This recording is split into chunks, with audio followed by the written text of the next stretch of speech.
नमस्कार, DD news पर आप देखना शुरू कर चुका हमारा खास प्रोग्राम। इस वक्त मैं हूं लाल चंद्र सिंह। अगले एक घंटे में हम देखेंगे कुछ ऐसी खबरें जिन पर चर्चा जरूरी है। ये चर्चा हम करेंगे अपने संवाददाताओं और खास मेहमानों के साथ। और आज सबसे पहले बात करेंगे कि कर्नाटक सरकार जो सिद्धारमैया सरकार है, क्या उस पर मुश्किलों का शिकंजा कसता जा रहा है? क्योंकि अब जाकर के जो ईडी को एक रिपोर्ट दी गई है, उसके मुताबिक सीएम सिद्धारमैया ने मोडा घोटाले के सबूत को नष्ट करने की कोशिश की, ऐसे आरोप हैं। और इसके अलावा जो मल्लिकार्जुन खड़गे राष्ट्रीय अध्यक्ष हैं, उनके परिवार पर तो जमीन को हथियाने का आरोप लगा ही रही है बीजेपी। लेकिन सिद्धारमैया, सीएम सिद्धारमैया भी लगातार घिरते जा रहे हैं। तो मुश्किल में कर्नाटक सरकार, ये सबसे पहले बात करेंगे। और इसके बाद बात करेंगे कि बांग्लादेश में हिंदू इस बार दुर्गा पूजा या तो नहीं मना पा रहे हैं या बहुत डरे हुए हैं। और पूरी दुनिया में ज्यादातर जो ये इकोसिस्टम है देश विदेश का, वो बिल्कुल उनके कानों पर जूं नहीं रेंग रहा। अमेरिका अगर रिपोर्ट जारी करता है तो भारत के लिए जारी करता है कि भारत में अल्पसंख्यक सुरक्षित नहीं है। लेकिन बांग्लादेश में अमेरिका को कुछ नहीं दिखाई पड़ता। बांग्लादेश के हिंदुओं का दर्द महसूस नहीं होता। बांग्लादेश में वहां पर जो कट्टरपंथी मार रहे हैं, घरों को, मकानों को, दुकानों को, मंदिरों को जला रहे हैं, वो उनको नहीं दिखाई पड़ता। वो उनकी रिपोर्ट भारत के लिए है, जबकि भारत में सारे के सारे लोग कितने सुरक्षित हैं ये हम सब जानते हैं। तो भारत ने करारा जवाब तो दिया है, लेकिन वो सवाल अपनी जगह पर है कि बांग्लादेश के हिंदुओं, वहां के अल्पसंख्यकों का दर्द अमेरिका समेत पूरी दुनिया को दिखाई क्यों नहीं दे रहा।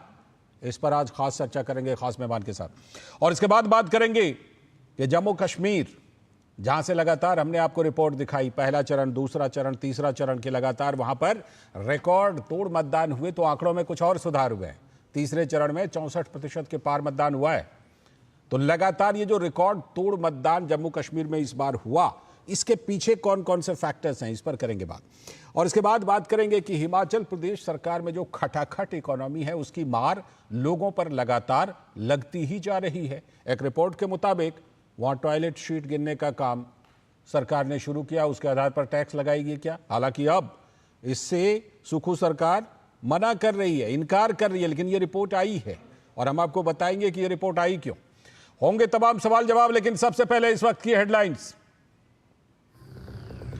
केंद्रीय गृह मंत्री अमित शाह ने कांग्रेस पर युवाओं को ड्रग्स की अंधेरी दुनिया में ले जाने का लगाया आरोप। सोशल मीडिया साइट एक्स पर कहा, सरकार ड्रग्स के कारोबारियों का राजनीतिक पद या कद देखे बिना पूरे तंत्र का विनाश कर नशा मुक्त भारत बनाने के लिए संकल्पित।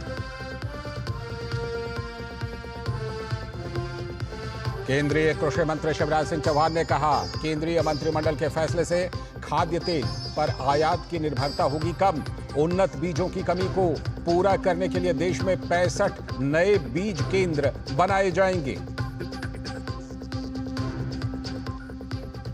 तिरुपति प्रसाद में कथित मिलावट की जांच के लिए सुप्रीम कोर्ट ने बनाया स्वतंत्र विशेष जांच दल। सीबीआई की निगरानी में आंध्र प्रदेश पुलिस के अलावा एफएसएसएआई के भी अधिकारी होंगे शामिल। केंद्रीय वित्त मंत्री निर्मला सीतारमण ने कहा, देश में आर्थिक विकास के साथ साथ असमानताओं में भी आई कमी। दिल्ली में आयोजित कौटिल्य इकोनॉमी कॉन्क्लेव के उद्घाटन समारोह को उन्होंने किया संबोधित। आज शाम पीएम मोदी भी इस कॉन्क्लेव में लेंगे हिस्सा। पश्चिम बंगाल में तृणमूल कांग्रेस के नेताओं की गुंडागर्दी चरम पर। राज्य के भाटपाड़ा में बीजेपी नेता अर्जुन सिंह पर बम से हुआ हमला। अर्जुन सिंह समेत 2 बॉडीगार्ड घायल। तृणमूल कार्यकर्ताओं पर लगे आरोप।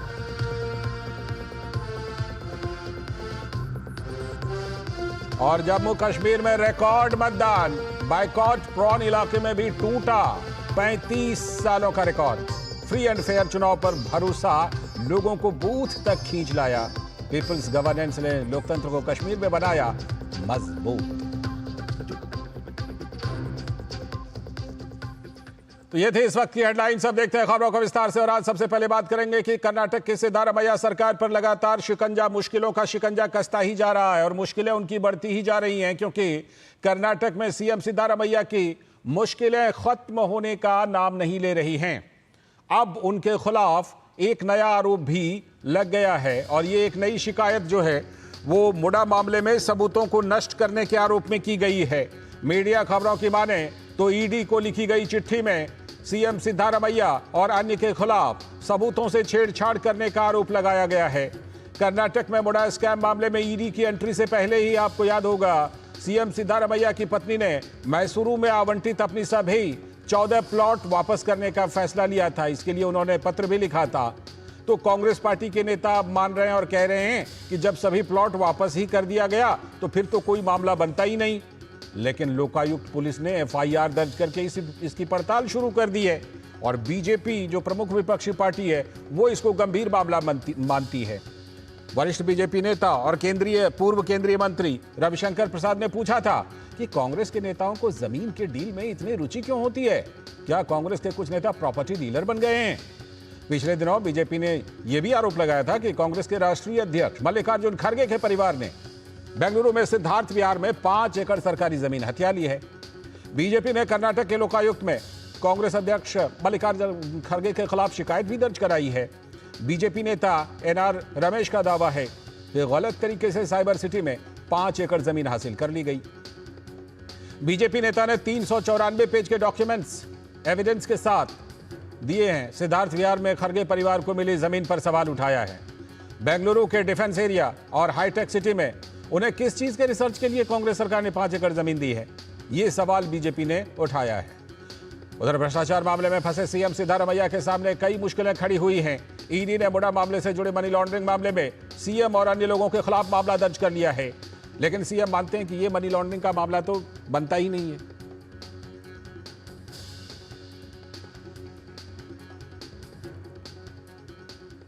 तो भाजपा के सी नारायण सामी ने सीएम सिद्धारमैया पर सवाल उठाए। उन्होंने कहा कि सिद्धारमैया को पद से इस्तीफा दे देना चाहिए। He is a chief minister. He is having a highest post in Karnataka. From the beginning, he was a deputy CM. Now he is a CM.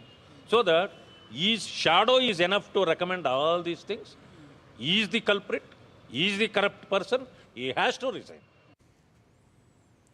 वहीं कर्नाटक सरकार में मंत्री एच के पाटिल का कहना है कि पार्टी आलाकमान सिद्धारमैया के साथ है और भाजपा के पास उनसे इस्तीफा मांगने का कोई नैतिक अधिकार नहीं है। They don't have moral right to ask the resignation. All the ministers, all the MLAs, the high command, the rank and file of the party, they are all with Siddaramaiah. तो जो पूरा ये मामला है इस पर बात करने के लिए शुभा हमारी संवाददाता बेंगलुरु से जुड़ गई हैं और साथ में हमारे साथ स्टूडियो में मौजूद है हमारे सलाहकार संपादक विनोद मिश्र जी भी। मैं पहले शुभा से अपडेट लेता हूं। शुभा, ये जो बात कही गई है ईडी को एक मतलब मीडिया रिपोर्ट ऐसी आ रही है कि ईडी को ये जानकारी दी गई है, शिकायत की गई है कि सिद्धारमैया और कुछ लोगों ने मुडा इशू पे, मुडा मामले पे जो एविडेंस है उसको उन्होंने डिस्ट्रॉय करने की, खत्म करने की कोशिश की।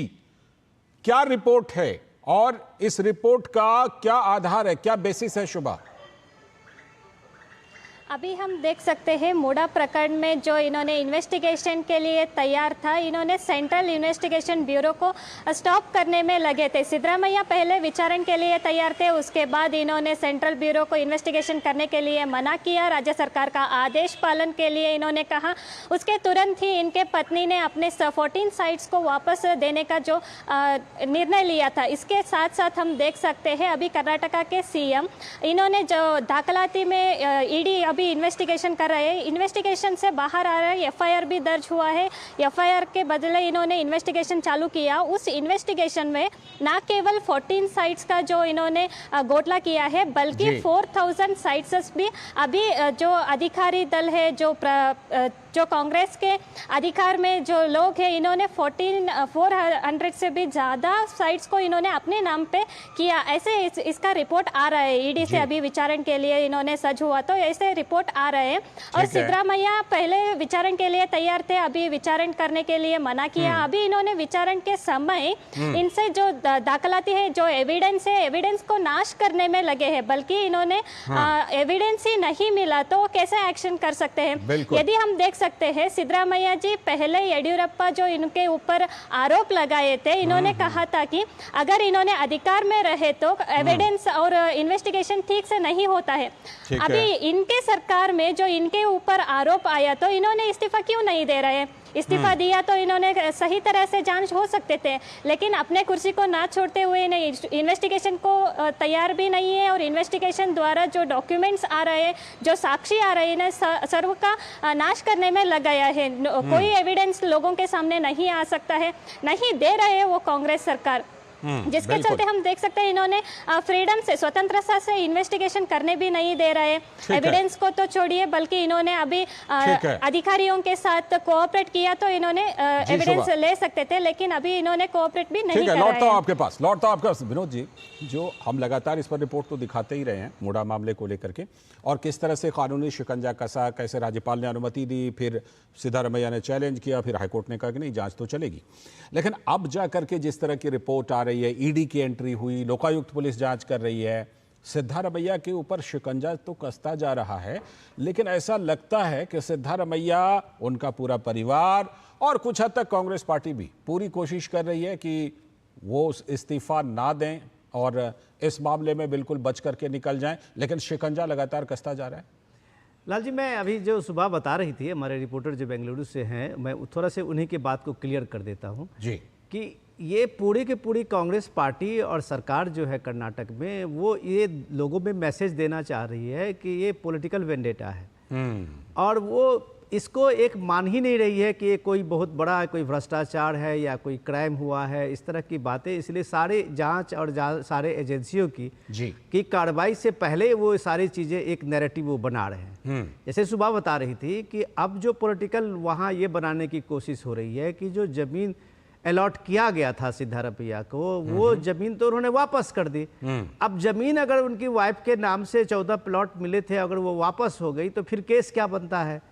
लेकिन सवाल ये है कि क्या उनकी वाइफ ने ये बात तो मान ली कि करप्शन हुआ था, और करप्शन हुआ है, और इसमें जो 4000 करोड़ का जो ये स्कैम है, उसमें सिद्धारमैया को भले ही एक पार्टी उनके परिवार हो जिसमें उनको 14 प्लॉट मिले हैं, जो सुबह बता रही थी, ऐसे तो 400 प्लॉट इसमें हैं जिसपे ये आरोप लगे हैं, इसलिए 4000 करोड़ का इसमें स्कैम बताया जा रहा है। और जब लोकायुक्त ने, पुलिस ने वहां एफआईआर दर्ज की है, तो ऑब्वियसली कि वहां ईडी की एंट्री होनी है, और जैसे ईडी की एंट्री होती है तो ये सारे चीजें जो है कोर्स ऑफ करेक्शन आप इसको कह सकते हैं। बिल्कुल। और तो ये करेक्शन के साथ में जब आप ये देखिए कि सिद्धारमैया पे ये मोरली दबाव तो बनता है, कि भाई आपके खिलाफ जांच हो रही है, आप कह रहे हैं कि हम एसआईटी से जांच करवा रहे हैं।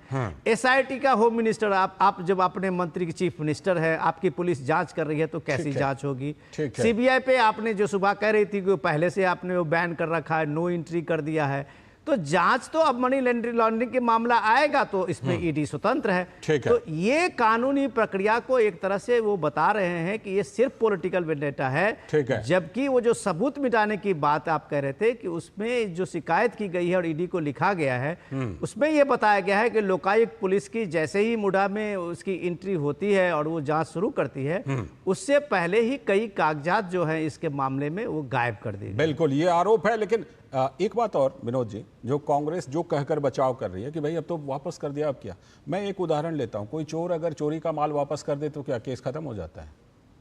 नहीं, उससे इंपॉर्टेंट मैं आपके सवाल से आऊं कि ये जो आज का जो डेवलपमेंट है सिद्धार्थ बिहार का मामला, जिसमें बीजेपी के नेता जो रमेश बता रहे थे कि उन्होंने 282 या 285 पेज का जो एविडेंस लेके, 294 पेज का जो एविडेंस लेके उन्होंने लोकायुक्त के सामने में समक्ष रखा है, वो इम्पोर्टेंट ये है कि वो अगर मल्लिकार्जुन खड़गे, उनके जो तीसरे बेटा हैं, उनको ये मिली है जमीन सिद्धार्थ बिहार के हाईटेक उस प्रोजेक्ट में, तो उसमें ये बताया रहा है कि सरकार ने आखिर उनको जमीन देने में जो दरियादिली दिखाई है वो किस नियम के तहत हुआ है। ये जमीन अगर इनको मिली है तो ये सॉफ्टवेयर का, ये साइबर का पूरा ये सिटी है, डिफेंस एरिया के पास की वो हाई वैल्यूज की वो जमीन है, बिल्कुल। वो किस रिसर्च के लिए और किस अनुसंधान के लिए अगर खड़गे साहब के परिवार को मिली है, तो ये सवाल को लेके उन्होंने ये अभी एक केस दर्ज किया है। अब देखना ये है कि उस पर लोकायुक्त किस तरह से संज्ञान लेता है। इसीलिए तो बीजेपी को मौका मिल गया प्रॉपर्टी डीलर बताने का कि जमीन में इतनी दिलचस्पी क्यों है। बहुत बहुत शुक्रिया सुबह जुड़ने के लिए और वहां से ग्राउंड रिपोर्ट देने के लिए। और विनोद जी आप बने रहिएगा, अभी हम खास चर्चा करने वाले हैं कि बांग्लादेश में मुश्किल में हैं हिंदू, लेकिन रिपोर्ट जारी करता है अमेरिका किसके ऊपर? भारत के अल्पसंख्यकों के ऊपर। तो ये जो दोहरा रवैया है, भारत ने मुंहतोड़ जवाब तो दिया ही है, लेकिन हम भी चर्चा करेंगे खास मेहमानों के साथ कि ये देश और विदेश का इकोसिस्टम, इनका ये दोहरा रवैया, उससे थोड़ा सा और नकाब हटाने की कोशिश करेंगे ब्रेक के बाद। आपके घर के खाने में रेस्टोरेंट जैसा स्वाद ले आए MDH का शाही पनीर मसाला। पनीर को क्या मस्त बना डाला।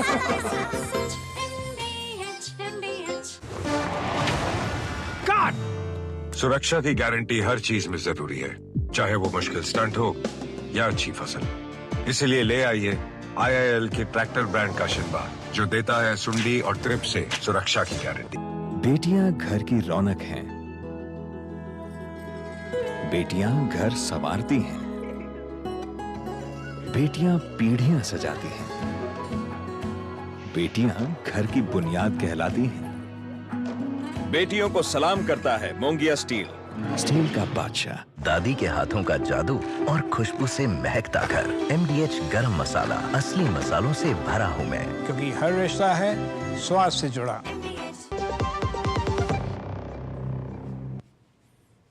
स्वागत है ब्रेक के बाद। जैसा कि ब्रेक पर जाने से पहले हमने बताया था, आज खास चर्चा हम करने वाले हैं कि बांग्लादेश में किस तरह से हिंदुओं के ऊपर पाबंदी है, दुर्गा पूजा को लेकर डरे हुए हैं बेचारे, लेकिन रिपोर्ट जारी होती है भारत के ऊपर, अमेरिका की रिपोर्ट।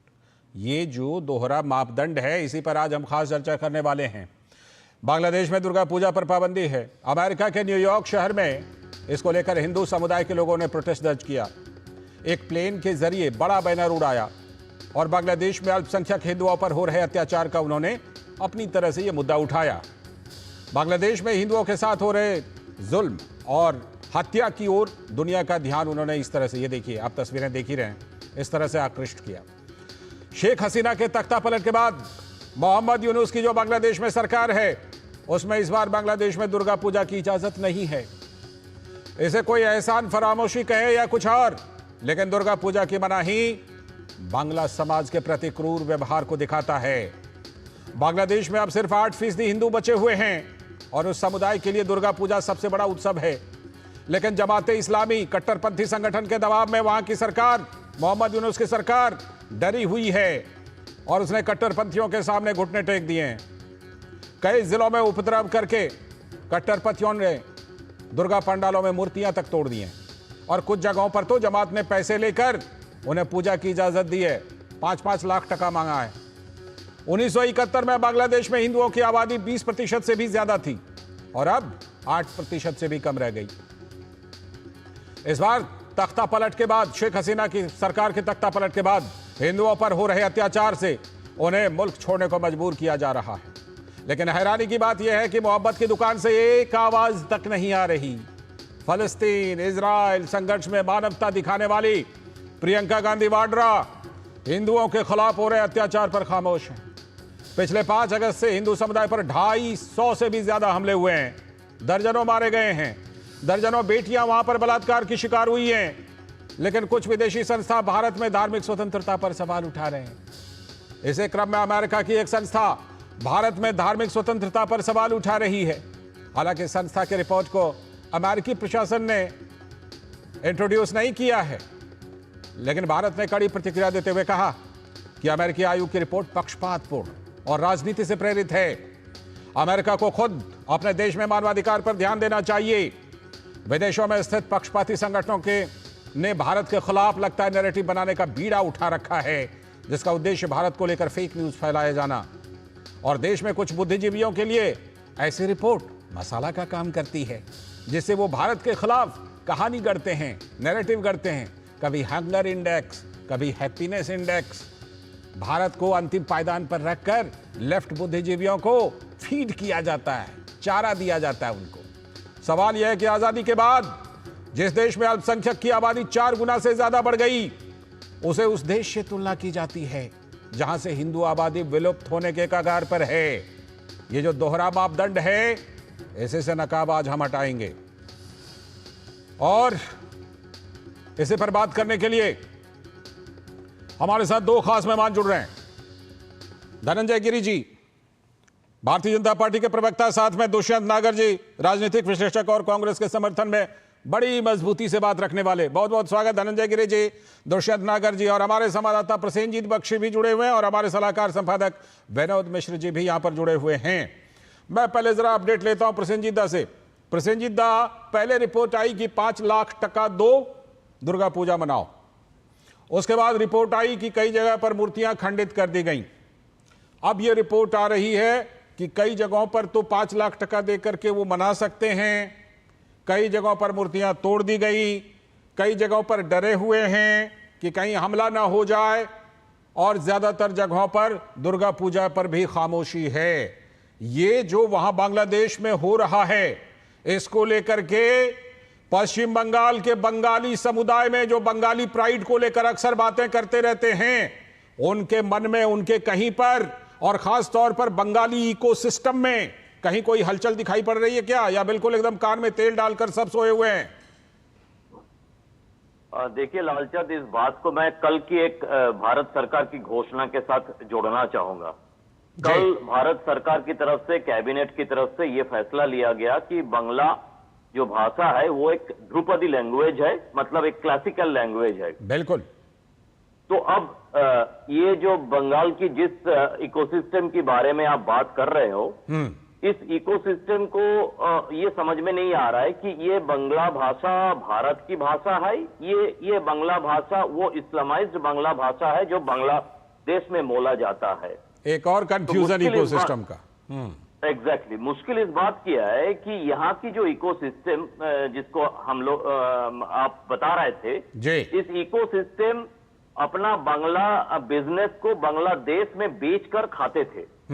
तो मुश्किल ये हो गया कि ये जो मोहम्मद यूनिस की जो सरकार के नाम पर वहीं के लोग, बांग्लादेश के लोग कल प्रेस कॉन्फ्रेंस करके इसको एक पिकनिक पार्टी बताया कि ये जो सारे जो उपदेष्टा, मतलब जो ऑब्जर्वर टाइप का लोग अभी देश को चला रहा है, ये सब पिकनिक करने के लिए आए हुए हैं। तो ये पिकनिक वाले सरकार ये ना हिंदुओं के बारे में सोच रहे हैं, ना अपने देश की बाकी राजनीति को डेमोक्रेसी के हिसाब से वापस लाने के बारे में सोच रहे हैं। ये सारे अपने अपने बैग भर्ती करने के लिए, अपने पॉकेट भर्ती करने के लिए पिछले 1-1.5 महीनों से काम कर रहा है।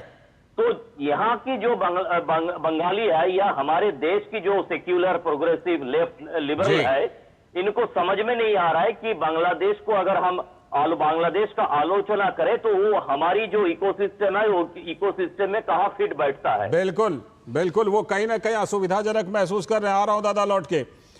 विनोद जी, जो बात हम कर रहे थे, बंगाल में तो कहा जाता है एक भद्रो लोक, बड़ी चर्चा होती है, भद्रो लोक है बंगाल में, जो उसका अपना एक अलग प्राइड है। कहाँ गया वो प्राइड? कहाँ है बांग्लादेशी हिंदुओं के नाम पर बिल्कुल कुछ कानों पर जूं तक नहीं रेंग रही? और मोहम्मद यूनुस नोबेल पुरस्कार विजेता, इस तरह की सरकार चलाते हैं तो नोबेल पुरस्कार पर भी सवाल उठता है कि कैसे कैसे लोगों को पकड़कर नोबेल पुरस्कार दे करके एजेंट बना लिया जाता है। लाल जी, बहुत दुखद पहलू है कि बंगाली समाज, और चाहे कलकत्ता में हो या बांग्लादेश में रह रहे लोग हों, हिंदू लोग हों, उनको ये साल भर का सबसे बड़ा फेस्टिवल होता है। बिल्कुल। हर बंगाली कम से कम इस दुर्गा पूजा फेस्टिवल के लिए उसका 1 साल भर का इंतजार होता है। 7 समंदर पार से भी वापस आ जाते हैं। बिल्कुल जाहिर सी बात है, उनके लिए ये संस्कृति के, आप ये कह सकते हैं कि बंगाली कल्चर के लिए एक उनकी पहचान है, आइडेंटिटी है। और उस आइडेंटिटी को लेके जब वो माँ दुर्गा की पूजा के लिए उनकी पूरी तैयारी होती है, जो महीनों से तैयारी करते हैं, और उनको कोई आ जाए और ये कहे कि इस देश में आपको पूजा नहीं आप कर सकते हैं, यहाँ आप पूजा नहीं कर सकते हैं, तो उनका पूछना लाजमी है कि भाई तुम कौन होते हो? बिल्कुल। जिस देश में, बांग्लादेश की बात करें तो 1971 में 20% की आबादी थी हिंदुओं की, और वो आते आते 2024 में वो आबादी अगर 8% से भी कम है तो आप ये समझ सकते हैं कि कितना उत्पीड़न झेला है इन वर्षों में बांग्लादेश के लोगों ने, बांग्लादेश के 32% हिंदुओं से ज्यादा थी। यस, तो ये सवाल जरूर पूछता है उस मोहब्बत की दुकान से, जो दुनिया में कहीं भी कहीं किसी जगह पे कोई फसाद हो, फिलिस्तीन इजराइल में तो मानवता इस मोहब्बत की दुकान में दिखती है बहुत सारे, लेकिन बांग्लादेश में हिंदुओं के साथ अभी देवी दुर्गा की उस मूर्ति को लेके जो उसकी तैयारी साल भर से थी, उस पंडाल में घुस के तोड़ा जा रहा है, कहीं से एक आवाज नहीं है। तस्वीरें भी हम दिखा पूरा रहे हैं, लिफ्ट इकोसिस्टम के लिए अपने टेलीविजन स्क्रीन पर दिखा पूरा रहे हैं। इकोसिस्टम के लिए यहाँ भारत के लिए आप नैरेटिव गढ़ते हैं, जिसकी गढ़ते करते कहानी अमेरिका इसको आपको एक ये जो आपने अभी रिपोर्ट में दिखाई थी कि रिलीजियस को लेके आपने बायसनेस को दिखाता है और वो इंडिपेंडेंसी की बताता है कि ये फ्रीडम नहीं है। ठीक है, आप वो फर्जी रिपोर्ट पे ये यहाँ के जो लेफ्ट इकोसिस्टम का जो फर्जी रिपोर्ट है उसको लेके अमेरिका में बैठे हुए लोग रिपोर्ट बना लेते हैं, इंडेक्स जारी कर देते हैं, कभी हैप्पीनेस इंडेक्स हो जाता है, कभी वो हंगर इंडेक्स हो जाता है, और इतना ही उसका काम है कि भारत को किसी तरह से नीचा दिखाना है। तो भाई कम से कम अमेरिका में बैठे हुए लोगों ने जो साहस किया है, जो दुनिया को दिखाया है, एक बार बांग्लादेश का हिंदुओं का भी तो सुन लो। आज वो प्लेन से उड़ा के उस बड़ा पोस्टर को दिखाया है कि भैया वहां जो कत्लेआम नरसंहार हो रहा है वो भी एक दुनिया के लिए, मानवता के लिए, ह्यूमन राइट के लिए मुद्दा है, इसे भी देख लो। दुष्यंत नागर जी, मोहब्बत की दुकान में इजराइल के लिए, नमस्ते नमस्ते, इजराइल के लिए, फिलिस्तीन के लिए, नसरुल्लाह के लिए बहुत सारे प्रोडक्ट हैं, लेकिन वहां पर बेचारे बांग्लादेश के हिंदुओं के लिए कोई प्रोडक्ट क्यों नहीं है उस मोहब्बत की दुकान में? दुष्यंत नागर जी बताइए। आप मुस्कुरा रहे थे जब विनोद जी सवाल उठा रहे थे। मुस्कुरा रहा था। हमारे विनोद जी का देखिए कितना मोहब्बत की दुकान से स्नेह और प्रेम है जी। मोहब्बत की दुकान वाले नेता विपक्ष में हैं, लेकिन ये उन्हीं से सवाल पूछते हैं, बड़ी अच्छी बात है। लेकिन मैं आश्वस्त करना चाहता हूं आपको, आप ये कह रहे हैं कि विपक्ष से सवाल नहीं पूछा जाना चाहिए? आप ये कह रहे हैं कि लोकसभा में जो विपक्ष के नेता हैं, जो विपक्षी पार्टियां हैं, जिनकी ताकत बढ़ी है, जो जिम्मेदार पदों पर, उनसे सवाल नहीं पूछा जाना चाहिए? रहा है भारत का विदेश मंत्री कौन सी पार्टी का है, जवाब तलब करने का अधिकार किसको है? ये सवाल आपने विनोद जी से पूछना चाहिए। अभी धनंजय गिरी जी से पूछूंगा, धनंजय गिरी जी से। विनोद जी से क्यों पूछें ये सवाल? धनंजय जी से पूछेंगे जी, धनंजय जी से भी पूछेंगे। देश की 140 करोड़ महान जनता को ये आश्वस्त कराना हम चाहते हैं कि जिस दिन मोहब्बत की दुकान की फ्रेंचाइजी पर रायसीना हिल का मोहर लग जाएगा, उस दिन भारत और भारतीयों के लिए पूरी दुनिया में किसी की हिम्मत नहीं होगी जो आंख उठा के भी देख सके। पहले प्रोडक्ट तो लाइए, फिर तो सर्टिफिकेशन दे दी जाएगी। प्रोडक्ट देख लीजिए, प्रोडक्ट चल रहा है किस तरह से पूरे हरियाणा में 80 में से 70, कहां पहुंच गए हरियाणा? 70 लेके कहां सर, कहां हरियाणा पहुंच गए? हरियाणा जम्मू कश्मीर वगैरह छोड़ दीजिए, अभी उस पर रहिए, बांग्लादेश वाले पे। सर मैं और बांग्लादेश के विषय में बताना चाहता हूं। जब इस बांग्लादेश का नाम ईस्ट पाकिस्तान था और वहां माइनॉरिटीज के ऊपर अत्याचार हुआ, तो ये मोहब्बत की दुकान वालों की ही तब सरकार थी। उन्होंने भारतीय सेना को वहां भेज के और पाकिस्तान के जो कट्टरपंथी लोग थे उनको खदेड़ दिया। दुनिया में सबसे बड़ा सैन्य आत्मसमर्पण हुआ वो मोहब्बत की दुकान वालों के समय में हुआ। नतीजा क्या हुआ? पाकिस्तानी सैनिकों ने नतीजा 32% से पहले 20% और अब 20% के बाद 8% से भी कम। आपने कट्टरपंथियों को खदेड़ा ना खदेड़ा, कट्टरपंथियों ने वहां अल्पसंख्यकों को जरूर खदेड़ दिया पूरा। बाद में तो आप बताइए, 2 साल 2.5 साल जनता पार्टी की सरकार रही, 6 साल अटल जी की सरकार रही, 11 साल से मोदी जी की सरकार है, विश्वनाथ प्रताप सिंह इनके समर्थन से थे, 20 वर्ष के करीब इनकी सरकार रही है। इन्होंने क्या किया? कांग्रेस पार्टी के समय में लगातार जो बांग्लादेशी घुसपैठिए थे उनको पकड़ के वापस भेजा जाता था। मैं तो गिरी जी से दोनों सवालों पर धनंजय गिरी जी का जवाब लेता हूं। आपने कितने लोगों को निकाला? ठीक, आप आते हैं, बात करते हैं, ज्ञान देते हैं, सवाल पूछते हैं। धनंजय गिरी जी आराम से चले जाते हैं। दोनों सवालों पर दीजिए जवाब। वो कह रहे हैं बांग्लादेश में अगर हिंदुओं पर अत्याचार हो रहे हैं, सरकार क्या कर रही है? और दूसरा ये इन्होंने कहा कि अगर वहां हिंदुओं की लगातार स्थिति खराब हुई तो बीच में आपकी भी तो सरकार रही है। बताइए। लालचंद जी, बात ह्यूमन राइट की बहुत होती है, हिंदू राइट्स की बात कभी नहीं होती है। और बात मैं कभी आज कांग्रेस भाजपा की बात नहीं करूंगा, इतनी ऊंची बात करने का समय नहीं है।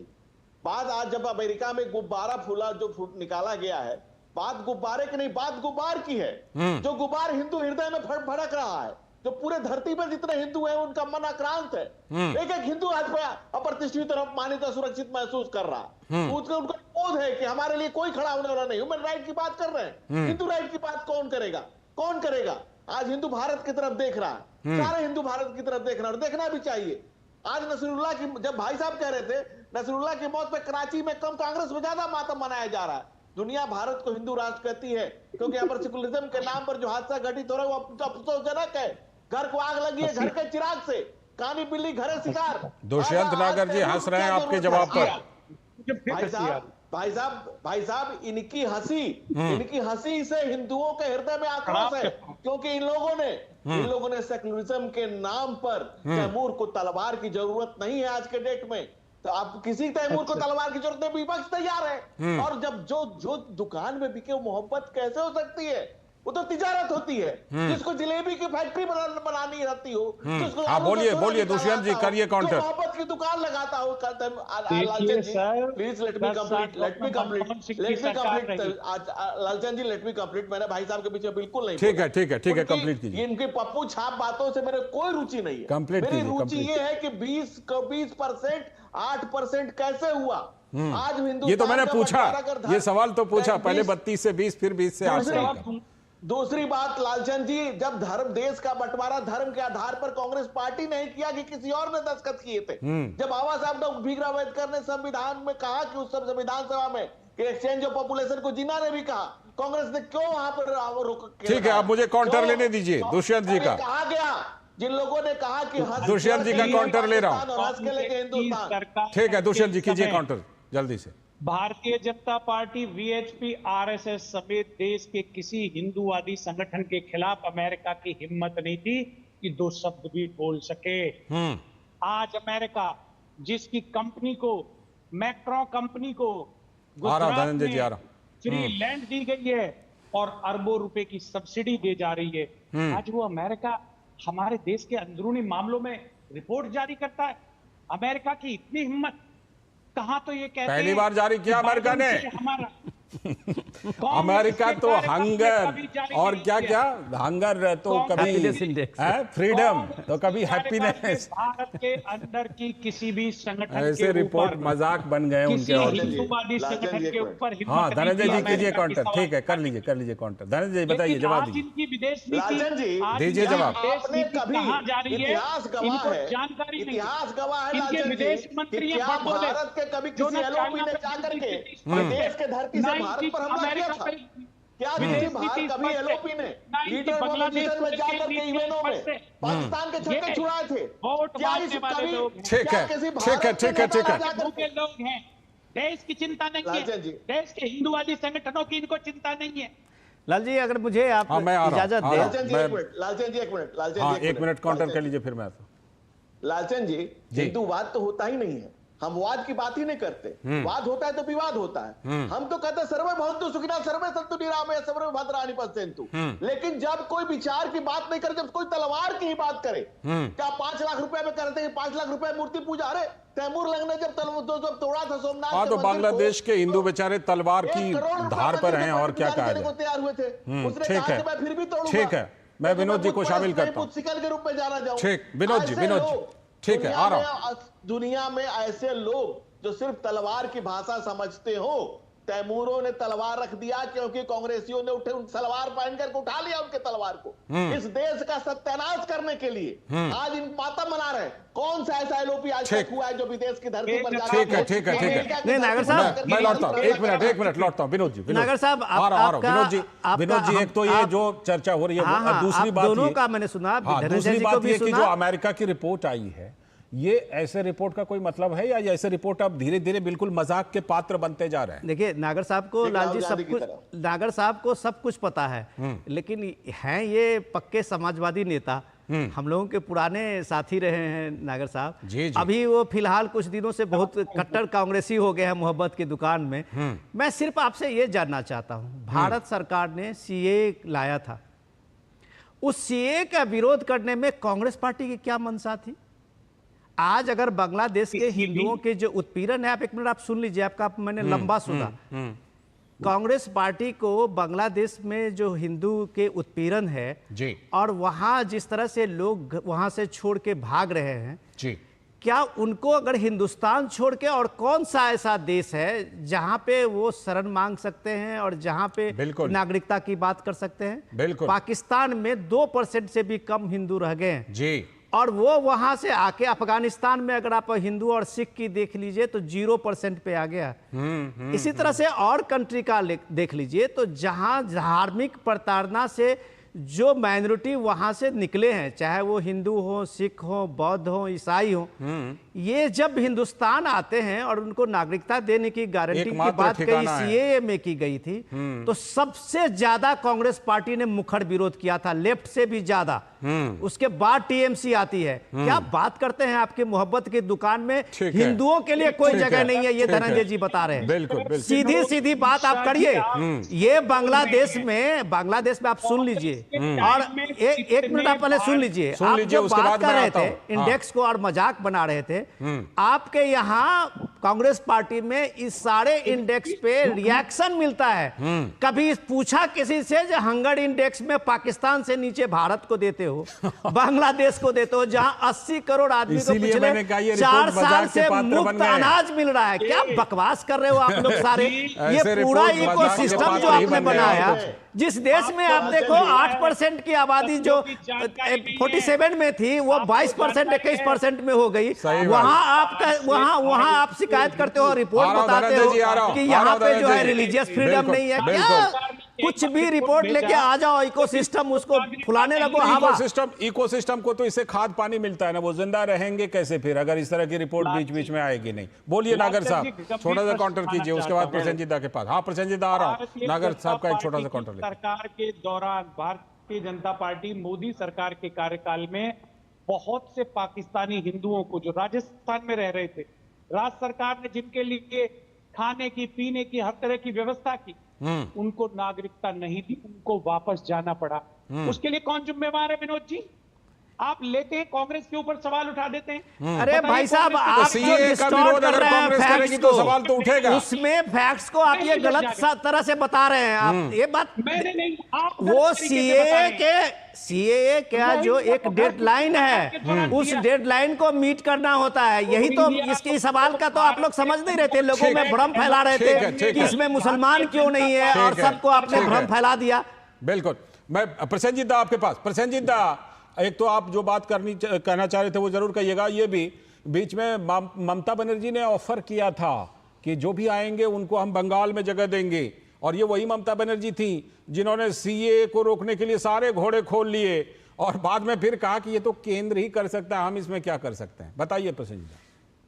देखिए लालचंद, आपके सवाल के जवाब में मैं आ रहा हूं, लेकिन इस दौरान जो कुछ भी मैं सुन रहा था, वो नागर साहब को मैं एक बात याद दिलाना चाहता हूं। जरूर दिला दीजिए। ये आप जो कह रहे थे कि कांग्रेस के समय पे बांग्लादेशी को भेजा जाता था, आपको ये बता दे, मेरे पास सारे पुख्ता सबूत है कि बेंगलुरु से या मुंबई से जो बांग्लादेशी को भेजा जाता था ट्रेन वहां पे, लेकिन कांग्रेस सरकार नहीं होता था वहां पे। गैर कांग्रेसी सरकार ने जब भी बांग्लादेशी को ट्रेन से भेजने की काम किया है, आपकी साथी वामपंथियों ने बीच बीच में उस ट्रेन को रोकता था। आप सुन लीजिए, हाथ उठाएंगे बाद में। आपकी मैं नाम लेता हूँ। आपकी नेता हन्नन मोल्ला, जिसका काम था ट्रेन रोकना, आपकी नेता फॉरवर्ड ब्लॉक की देवव्रत बैनर्जी और बाकी देवव्रत बसु, इनका काम था ट्रेन को रुकना, जिनके साथ आज इनका गठबंधन है कांग्रेस का। सही बात।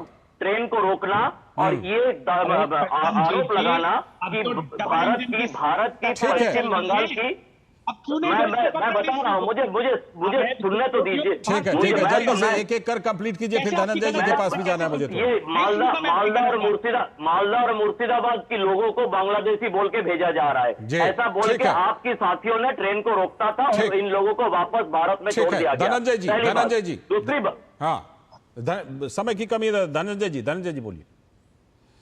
लालचंद जी, आप कुछ इंडेक्स की बात कर रहे थे, तो आप हैप्पीनेस इंडेक्स निकला था, उसमें श्रीलंका भारत से बहुत ऊपर था, 30 दिन भी नहीं लगे, उसका क्या हुआ दुनिया जानती है। बिल्कुल। लेकिन जो भाई साहब कह रहे थे, आप बताइए क्या कभी ऐसा नेता अपोजिशन लीडर हुआ है जो विदेश की धरती पर जाकर के स्वदेश पर हमला करे? दुनिया में मुझे एक एग्जाम्पल ऐसा बता दीजिए, दुनिया में, मैं भारत की बात नहीं कर रहा हूं, दुनिया में बता दीजिए। प्रधानमंत्री भारत में जो हिंदुओं का कितना आप टेस्ट लेना चाहते हैं? कितना? भाई साहब आप सच को रोकिएगा, सच की तरह रुकेगा नहीं दुष्यंत जी, आपका भी वही होगा।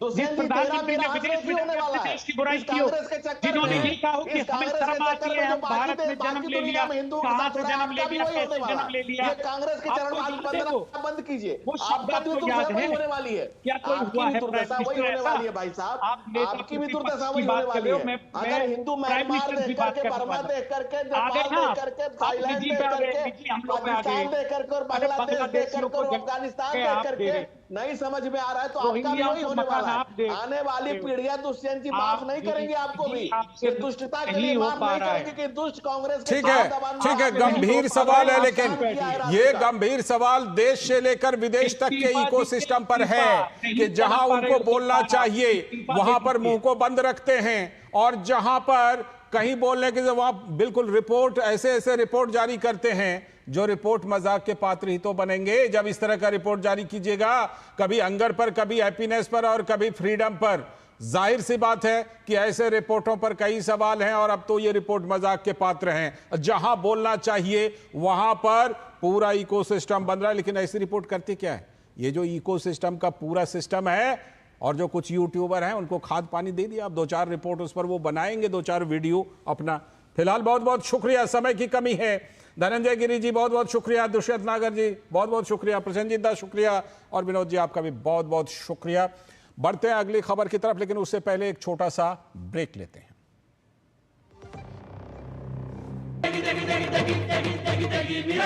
MDH की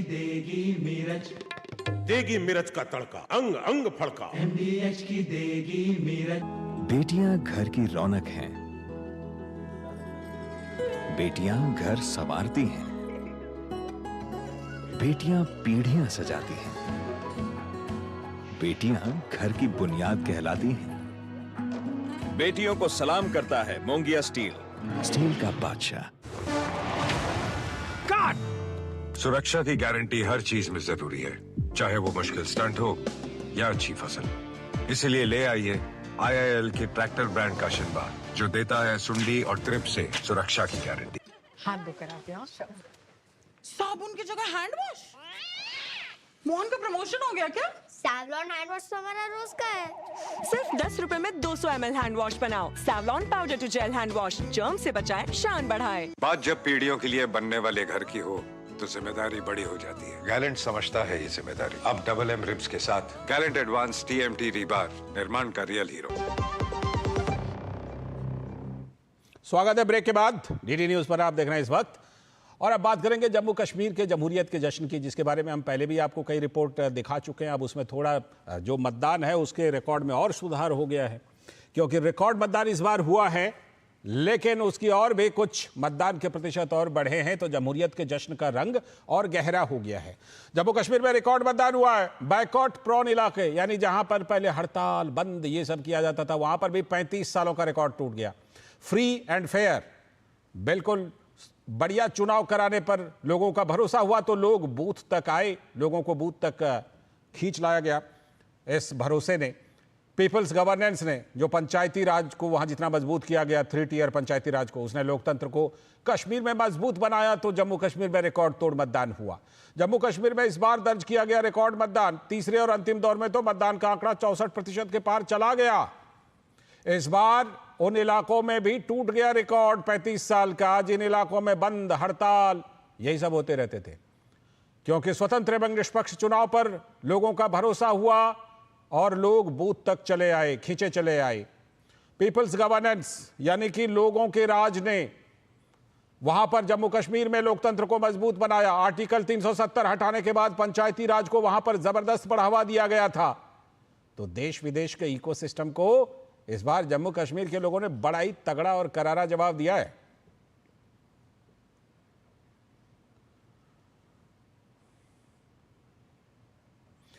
तो जम्मू कश्मीर में जो ये आंकड़े आए हैं, इन आंकड़ों के गवाह काफी लंबे समय तक वहां पर इलेक्शन रिपोर्टिंग करने के लिए गए हमारे संवाददाता ऋषि कुमार रहे हैं। ऋषि कुमार हमारे साथ खुद जुड़ चुके हैं इस खबर पर और ज्यादा जानकारी के साथ। ऋषि, क्या है ताजा तरीन आंकड़े, क्योंकि अभी जो आंकड़े आ रहे हैं 64% के पार बताए जा रहे हैं। पहले चरण में भी फर्स्ट डिवीजन 61% से ऊपर, दूसरे चरण में शायद 57% के आसपास, और अभी ये 64% के पार, यानी ओवरऑल मतदान फर्स्ट डिवीजन के पार मुझे लगता है 62-63% के आसपास निकलेगा अगर इसे निकाला जाए तो। देखिए लालचंद, जहाँ तक आंकड़ों की बात करें तो चुनाव आयोग ने अंतिम आंकड़े तकरीबन जम्मू कश्मीर के दे दिए हैं और 63.88% जो ओवरऑल मतदान है वो तीनों चरणों का बताया है। और इसमें अगर हम देखें तो इस एवरेज में देखें तो पुरुषों की तरफ से 64% और महिलाओं की तरफ से 63% जो फाइनल ये आंकड़े हैं। और चुनाव आयोग ने बताया है कि 63.88% मतदान दर्ज किया गया है इन चुनावों में। ये जो आप निश्चित तौर से ये प्रथम श्रेणी का जो मतदान का प्रतिशत है, ये जम्मू कश्मीर की जो जमहूरियत है, जो वहाँ की जो आवाम है उसका जो लोकतंत्र में भरोसा देखा गया है, ये उसी की बानगी है। कहा तो ये जा रहा था इन चुनावों में, बार बार इस बात को भी कहा जा रहा था कि 10 साल बाद चुनाव, 10 साल बाद चुनाव। 10 साल बाद चुनाव थे सिर्फ विधानसभा के। जैसे कि आपने भी अपनी हमारी रिपोर्ट में ये सब देखा कि इस दौरान भी लगातार वहां पर चुनाव होते रहे। और सबसे बड़ा चुनाव जो कहा जाता है वैसे तो लोकसभा का होता है, लेकिन इसको मजबूती प्रदान करने वाला जो पंचायत का चुनाव होता है, जब जम्मू कश्मीर में वो हुआ तो उसके बाद लोगों को लगा कि अब उनके जो हक की बात जो वोट के माध्यम से होने वाली थी उसको अब और ज्यादा मजबूत किया जाने का समय है, और ज्यादा मजबूत हुआ। ऋषि, जैसा कि हम जानते हैं कि मेनलैंड में भी जो हमारे देश के बाकी कई राज्य हैं वहां पर भी कई बार इतने प्रतिशत का मतदान देखने को नहीं मिलता। और जो आप बता रहे हैं कि ओवरऑल 63.88 यानी लगभग 64% हो ही गया। इतने मतदान करके जम्मू कश्मीर के लोगों ने, मतदाताओं ने उन लोगों के मुंह को बंद कर दिया है जो लोग जम्मू कश्मीर की इस बात को लेकर आलोचना किया करते थे, वहां के लोकतंत्र की, वहां की जमहूरियत की। देखिए लालचंद, इस बार के चुनाव को बड़ा ही अभूतपूर्व कहा जाएगा। मुझे लगता है ये हिंदुस्तान में नहीं, कश्मीर में नहीं, पर कि पूरी दुनिया में एक ऐसा उदाहरण है जो इस बात को साबित करता है कि जब आप सिस्टम को दुरुस्त करते हैं और लोकतांत्रिक मूल्यों को मजबूत करते हैं तो वो लोग जो इन चीज़ों के विरोधी होते हैं वो भी इसमें शामिल हो जाते हैं, क्योंकि उन्हें लगता है कि, और इसी वजह से हमने देखा कि जो जमाती लोग जिनके के ऊपर आज भी प्रतिबंध है, और यही लोग हुआ करते थे जो कि चुनाव से बहिष्कार की बातें करते थे और लोगों को बूथ तक पहुंचने नहीं देते थे, यही लोग आज प्रतिबंधित होने के बावजूद निर्दलीय के तौर पर चुनावी मैदान में इस बार देखे गए।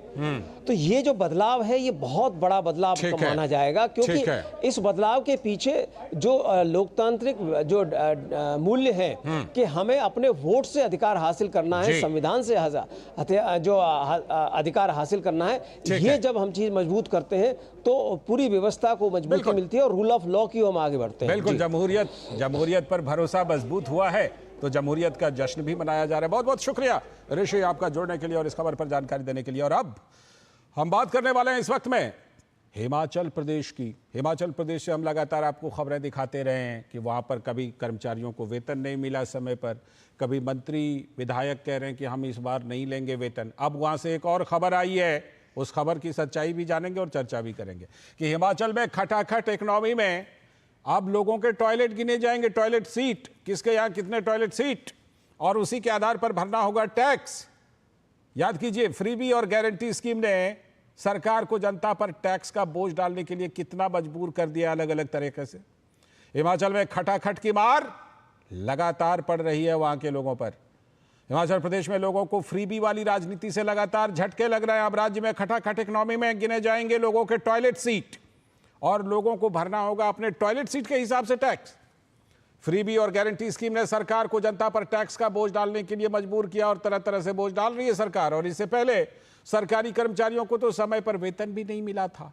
आप याद कीजिए, पीएम मोदी ने भी कई बार कहा है कि ये जो शॉर्टकट वाली राजनीति होती है ना, ये शॉर्ट सर्किट करती है। हिमाचल में हो रही है शॉर्ट सर्किट। हिमाचल समेत, हिमाचल ही क्यों, कर्नाटक, पंजाब जैसे राज्यों का हाल भी खास्ता हो चुका है। हम आपको लगातार इसके बारे में रिपोर्ट दिखाते ही रहते हैं। तो भाजपा के नेता तरुण चुग का कहना है कि हिमाचल प्रदेश में चुनाव प्रचार में रेवड़ियां बांटने के वादे किए गए थे, लेकिन आर्थिक दिवालियापन की हालत तो यह है कि शौचालयों तक पर टैक्स लगाया जा रहा है।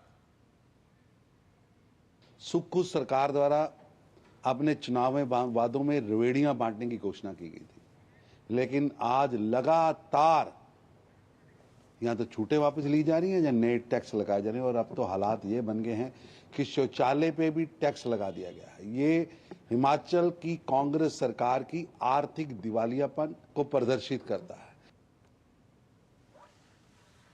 लेकिन हिमाचल प्रदेश के जो मुख्यमंत्री सुखबीर सिंह सुक्खू हैं, उन्होंने इस चीज को सिरे से नकारा है। उनकी भी बात सुन लीजिए। नहीं, वो तथ्यों से परे है। हरियाणा चुनाव है, हरियाणा चुनाव को मद्देनजर रखे कभी हिंदू मुस्लिम की बात करती है, कभी सीवरेज की बात कर रहे हैं। ऐसी कोई बात नहीं है। शौचालय पर सवाल था, खुद हिंदू मुस्लिम करने लगे वहां के सीएम और दूसरों पर आरोप लगा रहे हैं। खैर, धर्मप्रकाश हमारे संवाददाता जुड़ चुके हैं, उनसे और ज्यादा इस मामले में स्थिति को थोड़ी साफ करने की कोशिश करते हैं। धर्मप्रकाश, ये बात उठी कहां से? मुख्यमंत्री इसको लेकर इनकार कर रहे हैं। क्या ये इनकार कहीं उसी तरह का तो नहीं है? पहले नेम प्लेट की खबर आ गई, फिर इनकार कर दिया विक्रमादित्य सिंह ने। तो ये सुक्खू जी का जो इनकार है, क्या पहले ऐसी कोई रिपोर्ट आई थी क्या कि टॉयलेट शीट गिनेंगे, उसके आधार पर टैक्स लगाएंगे?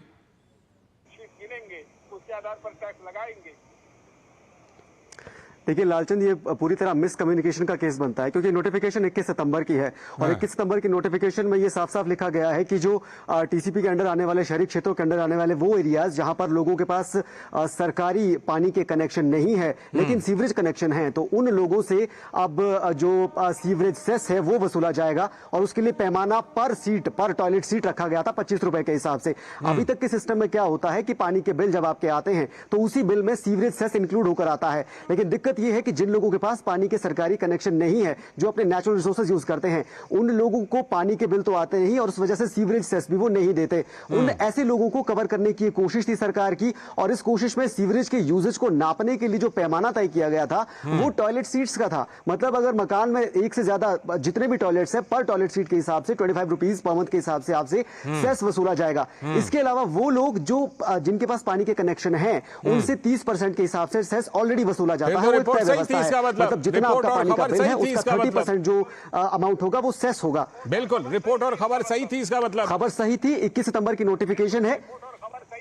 बिल्कुल बिल्कुल लालचंद, रिपोर्ट और खबर सही थी, लेकिन बाद में इस नोटिफिकेशन को विड्रॉ कर दिया गया था। ऐसा एसीएस जो एडिशनल चीफ सेक्रेटरी है हिमाचल सरकार में, ओमकार शर्मा, वो कह रहे हैं कि 21 सितंबर को नोटिफिकेशन जब जारी हुई, जारी होने से पहले जब आईपीएच मिनिस्टर मुकेश अग्निहोत्री के पास ये गई तो उन्होंने इसे विड्रॉ कर दिया था। ऐसा अब कहा जा रहा है। हालांकि सुर्खियों में आने के बाद जब इस पर बयानबाजी हुई, आरोप लगे, उसके बाद ऑफिशियल स्टेटमेंट मुख्यमंत्री का भी आया, उन्होंने नकार दिया। अब एसीएस का भी आया, वो भी नकार रहे हैं। सरकार जल शक्ति विभाग का भी एक स्पष्टीकरण आया है, उन्होंने भी नकारा है। लेकिन नोटिफिकेशन थी और उसमें ये क्लॉज था, ये बात सच है जी।